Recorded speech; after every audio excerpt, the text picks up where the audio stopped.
Yeah, honestly, really disappointed. You know, going into the match, playing Jannik's a tough ask, but for me, I've made my living on tour so far serving out sets and being able to serve out sets. Having 2 set points on my serve, serving at 6-5, feel like uncharacteristic for me not to come through and win that. And obviously, you're playing the #1 player in the world. The windows are always small, and sometimes you miss your window, and the guy steps up his level, starts making a lot more first serves, playing better. The break chances don't come as often. Thought I did some things well out there today, but yeah, I think I'll have to look at the statistics after the match, but probably one of my worst serving days in this tournament so far, which is disappointing now being 6 matches into the tournament. Ben, Jannik was saying in his on the court that you might have been struggling with your leg. How are you feeling physically during that match? Everyone has a little something. We're in the semis of a slam. You know, we've played a lot of sets. He's definitely played the least amount of sets. I'm not sure how many he's dropped, but I didn't have any 5-setters either. Normal stuff. I get my leg worked on a little bit on one changeover. He gets his leg worked on a little bit on a changeover. It's not life-changing stuff. It's just part of the sport, stuff that you're dealing with late in the tournament, and nothing to it. Howard. Are there ways in which his ability to return is different than maybe what you've faced earlier in the tournament, and does that make things tougher at all for you when you're serving and make you change at all the way you approach those games or those points? I think a little bit. I think that he probably would say that he didn't hit his backhand return as well as he wanted to today. That was one place where I felt like I was getting some free points even though I wasn't hitting great serves. Certainly you're playing a great returner like him. You want to be more on it. You want to be more dialed into your spots. I don't feel like I was pressing too hard today because he's a guy who handles pace pretty well, and usually he's pretty far back, so the pace doesn't do as much. My spot serving, I thought, just wasn't there tonight. Honestly, that's been one thing for me this whole tournament. I thought that I haven't served too great, and I've been making up with my +1s, doing it with my forehand. I've honestly been breaking serve a lot, but that was just one thing that outside of the Carreno Busta match just never really clicked for me. And, you know, it's just something to keep going back and improving on, because I thought that from the ground I played well. I thought I volleyed pretty well. I thought I returned well. I put myself in positions. I broke twice in the first, and I put myself in positions to break early in the second and the third. Either second serve returns on break points or deep in a rally on a break point. Like I said, sometimes those chances are gone. They don't come again. But that's the one thing for me that has to be better. Matt. Nice. Good effort. Thanks. You said the other day that this sort of match is an opportunity to sort of measure yourself against the best, and I'm just sort of curious, sort of like, first, you know, what's it feel like to be out there against him and face that, and then, you know, what does it tell you about where you are and what you have to do to get where you want to go? Yeah, I know I'm close. I know my level's close. I know I have a lot of the stuff that I need. I certainly believe in myself. I just think that the reps against those guys and the consistency of playing those guys and playing a lot of matches in a week or a couple weeks, this will be the year that'll be the goal this year for me. I think that those guys, the Sinner, Alcaraz, Novak, the guys who have been dominating in the slams over the last 2 years. I mean, Novak in the last, but you know what I mean. Since I've been on tour, the guys who've been dominating the slams, and on their bad days, they're still, winning in 3 sets, winning in 4 sets. They figure it out, and I'm getting closer to being able to do that.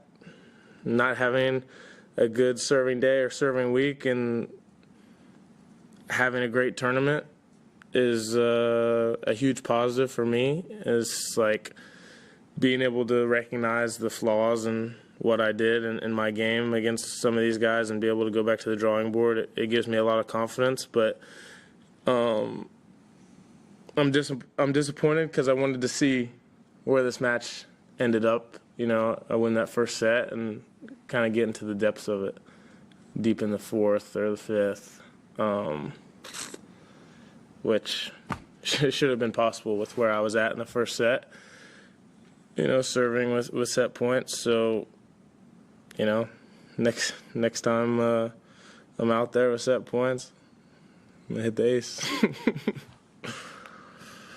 first of all, congratulations on an excellent tournament. It was really, it seemed really apparent early on, particularly in the match, how much you relished those really key moments and the big points in the match. I'm wondering, how did it feel for you playing in such a high stakes match out there today? Yeah, honestly, it feels pretty normal to me. No more nerves than any other match at this tournament. I guess I'm surprised with how normal it does feel out there to me, and I'm happy that in the big moments or big atmospheres, I don't panic. I just go out there and go to work and start playing, and all that you can hope for this late in the tournament is to be in a great place mentally. Your body's still together physically, and just go out there and compete as hard as you can. So for me, it's a work in process. I think that a work in progress. Sorry, I think that's something that I do handle well. I handled the big matches or big moments well, and as long as my tennis keeps improving, my fitness keeps improving, I like the spot that I'm going to be in for the rest of this year and moving forward in my career. I just want to ask about your remarks at the end of your previous press conference. Got a lot of attention. I'm curious if you had any conversations with anyone at the tournament or on the broadcast side about your criticisms and your feedback. Yeah, obviously I didn't do an on-court interview today, but yeah, they were very like, well, we're gonna have some talks, and I forget the guy's name who I talked to, but people have been understanding and supportive of what I said, I guess. It's not like anything was just that bad, or especially to me, but it was just kind of the cumulative stacking up of incidents is kind of what I saw, and haven't seen anything since. So I don't know about if you guys saw anything since, but I thought it's been pretty good the last couple days. Do they seem receptive, I guess, to the points you were raising? Maybe. I'm not sure. No one's really come up to me about it after that press conference, but. 2 more we have. 1 there. Yeah, Ben, about to reach again semi-final in a major. How are you looking forward? I mean, you are really close to the top 10. Of course, you're in a good position right now. What are you looking forward for these goals for this season? Yeah, I just want to get better. I want to be able to be on the tennis court and feel like a complete player, that I have no limitations. I want to feel that I have a lot of options out on the tennis court. I want to continue to compete at the level that I'm competing at, with the attitude and mindset that I have, which I think is great right now for me and helping me compete at the highest level I can. And let's see what happens. I'm certainly not where I want to be. It's a positive 2 weeks, no doubt, and something that I can build on, and I'm excited for the rest of the year. Really excited. You know, there's so many opportunities to compete. We got 3 more slams. I want to do some more damage than I've done on clay this year, and just keep seeing myself get better and better. I think this is a great sport to see where your ceiling is, how good of a player that you can be, and where that peak is, and I'm just trying to find where that is. Last one. In the previous round, when Jannik beat Alex said, you know, it's a terrible matchup for me. This is the most difficult person I could play. But I think in some sense you feel your game style matches up pretty well against Jannik if you can execute.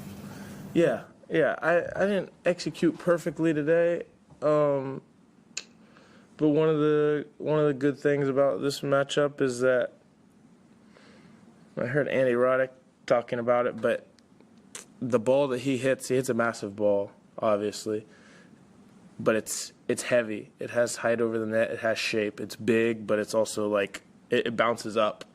And for me, I'm a tall guy. I'm a better high zone hitter. A lot of people do struggle with that ball that's a little higher in the zone and coming fast.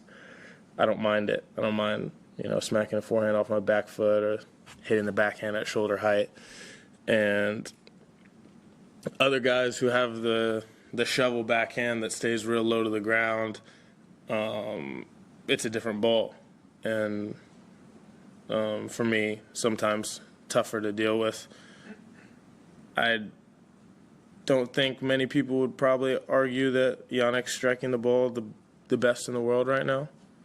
And so while that's very difficult to deal with, you get a good rhythm. He's hitting it clean off both sides. He's hitting it deep. There's a lot of pace on a lot of balls. And, so for me, I feel like I can bring out some of my best tennis at times. If I can cut out a few of those drops in level that I had, serve a little bit better, obviously close out that one game I didn't close out, and, you know, we see where we are. But it's motivating for me. You know, I'm going to continue to work hard and build, and I can't take this as a huge negative, right? Not many people have beat him in the last year. So I think since I beat him in Shanghai in 2023, maybe he's lost like 6 times. So I'm going to continue focusing on myself every day, trying to improve, and hopefully I can, next time that we match up at a slam, give the fans a longer match to watch.